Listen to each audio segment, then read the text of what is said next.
நான் அப்படி உண்மையாக தான் இருக்கிறேன், ஆனாலும் என் வாழ்க்கையில் நான் ரொம்ப தாழ்மையான நேரத்தில் கடந்து போகிறேனே. என்னை ஒரு பள்ளத்தில் போட்டு மூடின மாதிரி நான் ஃபீல் பண்ணுறேன்.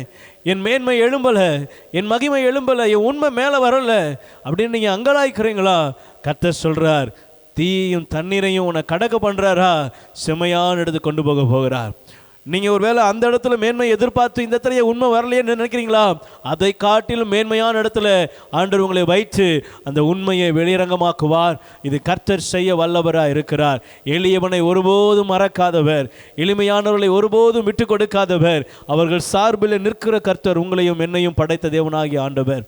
அவர் ஒரு நாளும் அநீதி உள்ளவர் அல்ல, அவர் ஒரு நாளும் நீதியை புரட்டுகிறவர் அல்ல.